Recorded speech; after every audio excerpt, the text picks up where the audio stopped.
नमस्कार। प्रादेशिक समाचार के साथ मैं नूतन लकड़ा। पहले मुख्य समाचार। राज्य में पिछले 24 घंटों में 618 कोरोना संक्रमित हुए स्वस्थ। अब तक कुल 14,799 लोगों को कोविड अस्पतालों से मिली छुट्टी। सुप्रीम कोर्ट ने नीट और जेईई परीक्षा के आयोजन को हरी झंडी दी। जेईई परीक्षा 1 से 6 सितंबर तक और नीट परीक्षा 13 सितंबर को आयोजित होगी। रामगढ़ जिले में पुलिस ने जेजेएमपी उग्रवादी संगठन के 2 सदस्यों को गिरफ्तार किया और पतरातू डैम का पानी खतरे के निशान पर पहुंचा। फाटक खोलने के पूर्व आसपास के गांवों को किया गया अलर्ट। और अब समाचार विस्तार से।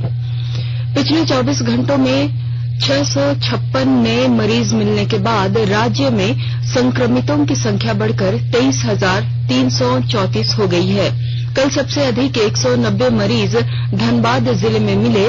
वहीं 17 मरीजों की मौत होने से मृतकों का आंकड़ा बढ़कर 247 हो गया है, जबकि कल 618 लोगों को स्वस्थ होने पर अस्पताल से छुट्टी मिली। अब तक 14,799 लोग स्वस्थ होकर अपने घर जा चुके हैं। देश में कोरोना संक्रमित लोगों की संख्या बढ़कर 26,47,664 हो गई है। केंद्रीय स्वास्थ्य मंत्रालय के अनुसार पिछले 24 घंटों के दौरान करीब 58,000 नए मामलों का पता चला है और 941 लोगों की मृत्यु हुई। देश में इस समय कोरोना संक्रमित मरीजों की संख्या करीब 6,76,900 है। भारतीय चिकित्सा अनुसंधान परिषद के अनुसार देश में अब तक 3,41,400 कोविड नमूनों की जांच की जा चुकी है। कल एक ही दिन में 7,31,697 नमूनों की जांच की गई। स्वास्थ्य और परिवार कल्याण मंत्रालय ने लोगों को सलाह दी है कि वे नोवेल कोरोना वायरस से अपने को सुरक्षित रखने के लिए सभी बुनियादी एहतियाती उपायों का पालन करें और सामाजिक दूरी बनाए रखें। एक रिपोर्ट। सरकार ने कहा है कि आवश्यक वस्तुओं की पर्याप्त आपूर्ति जारी है और लोगों को चिंता करने की कोई जरूरत नहीं है। लोगों को सलाह दी जाती है कि वे आवश्यक वस्तुओं और चिकित्सा सामानों की खरीदारी करते समय धैर्य रखें और शांत रहें। आवश्यक वस्तुओं को खरीदने के लिए बार बार बाहर निकलने से बचें। साथ ही लोगों से हाथ मिलाने और गले लगने से भी बचना चाहिए। बाजार, मेडिकल स्टोर और अस्पतालों में लोग कम से कम 1 मीटर की दूरी बनाए रखें। घर पर गैर जरूरी सामाजिक समारोह से बचा जाना चाहिए और घर पर मेहमानों को नहीं बुलाना चाहिए। लोगों को अपनी आंख, नाक और मुंह छूने से बचना चाहिए और लगातार हाथ साफ करते रहना चाहिए। हाथ को दोनों तरफ से कम 20 सेकंड तक रगड़कर धोना चाहिए। यदि कोई व्यक्ति खांसी या बुखार से पीड़ित है तो वह दूसरों के संपर्क में आने से बचे और डॉक्टर से तुरंत परामर्श ले। स्वास्थ्य मंत्रालय ने कोरोना वायरस के बारे में जानकारी के लिए एक टोल फ्री नंबर 1075 जारी किया है। इधर राज्य सरकार की ओर से भी कई दिशा निर्देश जारी किए गए हैं। इस सिलसिले में सरकार ने हेल्पलाइन नंबर 181 जारी किया है। सरकार ने कहा है कि कोरोना वायरस से संदिग्ध तौर पर संक्रमित कोई व्यक्ति पाया जाता है तो इसकी सूचना 0651 जो रांची का कोड है और टेलीफोन नंबर 2261-000 तथा 2261-002 के अलावा फैक्स नंबर 2261-856 और मोबाइल नंबर 9955837428 पर दी जा सकती है। आकाशवाणी रांची भी आपसे अपील करता है कि कोविड-19 के संक्रमण से बचने और अन्य लोगों को सुरक्षित रखने के लिए कृपया घर पर ही रहें और सरकारी दिशा निर्देशों का पालन करें। सुप्रीम कोर्ट ने नीट और जेईई परीक्षा के आयोजन को हरी झंडी दे दी है। जेईई परीक्षा 1 से 6 सितंबर तक आयोजित की जाएगी और नीट परीक्षा 13 सितंबर को आयोजित होगी। जस्टिस अरुण मिश्रा की पीठ ने मेडिकल प्रवेश परीक्षा नीट और इंजीनियरिंग प्रवेश परीक्षा जेईई को स्थगित करने की मांग वाली याचिका को खारिज कर दिया है। कोविड-19 को देखते हुए संसद के वर्षाकालीन सत्र में पहली बार कई नई व्यवस्था देखने को मिलेगी। राज्यसभा के सभापति एम वेंकैया नायडू और लोकसभा अध्यक्ष ओम बिरला ने मौजूदा प्रतिबंधों के अंतर्गत मानसून सत्र के लिए दोनों सदनों के चैम्बरों और दीर्घाओं का इस्तेमाल करने का निर्णय लिया है। श्री नायडू ने निर्देश दिया है कि परीक्षण, पूर्वाभ्यास और अंतिम निरीक्षण सहित सभी प्रबंध इस महीने के तीसरे सप्ताह तक पूरे कर लिए जाने चाहिए। व्यवस्थाओं के अनुसार राज्यसभा चैम्बर और दीर्घाओं तथा लोकसभा चैम्बर का इस्तेमाल मानसून सत्र के दौरान सदन के दोनों सदस्यों के बैठने के लिए किया जाएगा। इसके अंतर्गत सुरक्षित दूरी के नियम के अनुसार 60 सदस्य राज्यसभा के चैम्बर में और 51 दीर्घाओं में बैठेंगे। शेष 132 सदस्य लोकसभा के चैम्बर में बैठेंगे। विभिन्न राजनीतिक दलों को उनकी संख्या के आधार पर राज्यसभा के चैम्बर और दीर्घाओं में सीट आवंटित की जाएगी। शेष सदस्य सत्ताधारी और अन्य के लिए बनाए गए 2 ब्लॉक में लोकसभा के चैम्बर में बैठेंगे। भारतीय रेल ने गरीब कल्याण रोजगार अभियान के तहत 6 राज्यों में 5,50,000 से ज्यादा मानव दिवसों के रोजगार का सृजन किया है। यह राज्य बिहार, झारखंड, मध्य प्रदेश, ओडिशा, राजस्थान और उत्तर प्रदेश है। इन राज्यों में 2,988 करोड़ रुपए की लगभग 165 रेल बुनियादी ढांचा परियोजनाएं चल रही हैं। प्रधानमंत्री नरेंद्र मोदी ने कोविड के प्रभाव से अपने गांवों को लौटने वाले प्रवासी मजदूरों को आजीविका उपलब्ध कराने और उन्हें सशक्त करने के लिए गरीब कल्याण रोजगार अभियान शुरू किया है। जामताड़ा जिले में कोरोना संक्रमण के बढ़ते प्रभाव को देखते हुए स्वास्थ्य विभाग एवं जिला प्रशासन के द्वारा विशेष सतर्कता बरती जा रही है। जिले में कुल संक्रमितों की संख्या बढ़कर 173 पहुंच गई है, जिनमें 41 सक्रिय मामले हैं। विस्तृत ब्यौरा दे रहे हैं हमारे संवाददाता।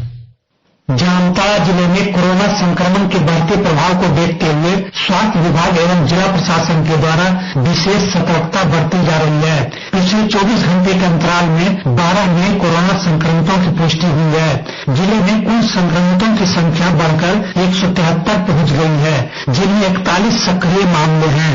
132 संक्रमितों ने कोरोना को मात देने में सफल हुए हैं। कोरोना विशेषज्ञ चिकित्सक डॉक्टर दुर्बेल शाह ने बताया कि जिले में चरणबद्ध अभियान चलाकर सैंपल एकत्र कर जांच की जा रही है।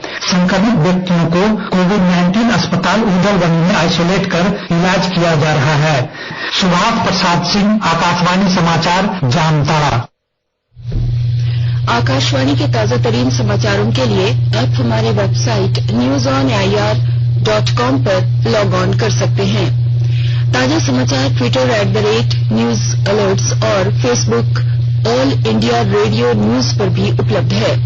आप प्रादेशिक समाचार एकांश के Twitter account @AIR News Ranchi और Facebook page AIR News Ranchi के अलावा YouTube channel Regional News Unit Ranchi पर भी हमारे बुलेटिन सुन सकते हैं।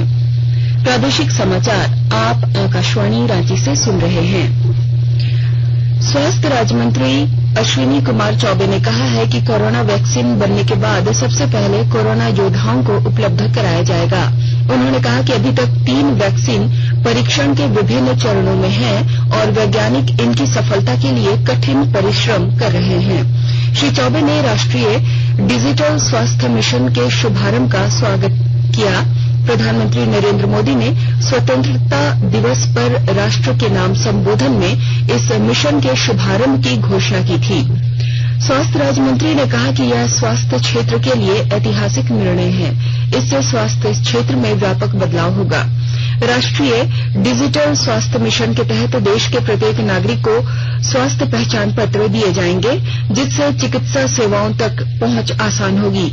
इस कार्ड में रोगी के स्वास्थ्य से संबंधित पूरी जानकारी होगी, जिससे चिकित्सक रोग का निदान कर सटीक उपचार शुरू कर सकेंगे। रामगढ़ जिले में पुलिस ने जेजेएमपी उग्रवादी संगठन के लिए व्यापारियों से लेवी मांगने वाले 2 सक्रिय सदस्यों को गिरफ्तार किया है। ये दोनों रामगढ़, हजारीबाग तथा रांची जिले के कई जगहों पर लेवी मांगने के आरोप में फरार चल रहे थे। इन दोनों की गिरफ्तारी पतरातू एसडीपीओ के द्वारा एक विशेष टीम के गठन के बाद बड़कागांव से की गई। भरकुंडा के कोयला व्यवसायी से मोबाइल में व्हाट्सएप द्वारा लेवी मांगते वक्त पुलिस ने इन्हें गिरफ्तार किया। इस कांड में शामिल 6 उग्रवादियों में 2 उग्रवादियों की गिरफ्तारी हुई है तथा अन्य 4 की गिरफ्तारी के लिए लगातार छापेमारी चल रही है। जेजेएमपी नामक उग्रवादी संगठन से एक व्यक्ति जो अपना नाम सूरज सिंह बता रहा है, उसके नाम से व्हाट्सएप कॉल के द्वारा जो है लगातार लेवी मांगा जा रहा है। इसी आवेदन पर जो है त्वरित कार्रवाई करते हुए पतरातू थाना प्रभारी और खुदा थाना प्रभारी को तुरंत हमने गिरफ्तार किया और उसके फिर विश्वासों की बयान लिया गया, जिसमें वो अपना इस कांड में संलिप्तता होती पाया गया। साथ ही साथ जो है उसमें जो भी अभियुक्त और अन्य थे उन पर भी छापामारी करते हुए हम लोग तत्काल अन्य अभियुक्त को भी गिरफ्तार कर सकते हैं और बाकी का जो है गिरफ्तार करने का प्रयास भी चल रहा है। केंद्र सरकार ने राजमार्गों पर अधिक सुरक्षा सुनिश्चित करने के उद्देश्य से निर्माण मशीनरी के लिए कड़े दिशा निर्देश प्रस्तावित किए हैं। इनमें ट्रैवल अलार्म, ऑपरेटर स्टेशन और रखरखाव क्षेत्र में धातु ईंधन टंकी और दृश्यता से संबंधित नियम शामिल हैं। सड़क परिवहन और राजमार्ग मंत्रालय ने निर्माण उपकरण वाहन के लिए अधिसूचना का मसौदा जारी किया है, जिसमें सड़कों पर चलने वाली इन मशीनों से जुड़े सुरक्षा मुद्दों पर ध्यान दिया गया है। लगातार हो रही वर्षा से रामगढ़ जिले में स्थित पतरातू डैम का जलस्तर बढ़कर खतरे के निशान पर पहुंच गया है। इसको लेकर पीटीपीएस शेष परिसंपत्ति प्रबंध विभाग ने जिला प्रशासन को सूचित करते हुए स्थानीय स्तर पर हाई अलर्ट घोषित किया है। पीटीपीएस के संपदा पदाधिकारी विश्वनाथ प्रसाद के आदेश पर अनाउंसमेंट के द्वारा करीब आधा दर्जन गांव के लोगों को आज सुबह से ही अलर्ट किया जा रहा है। गोड्डा जिले के बसंतराय प्रखंड के सुस्ती, हनवार और घबरा स्थानों पर बिरसा हरित योजना के तहत आम के सैकड़ों पौधे लगाए गए हैं।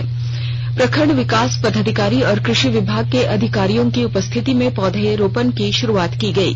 विस्तृत ब्यौरा दे रहे हैं हमारे गोड्डा संवाददाता।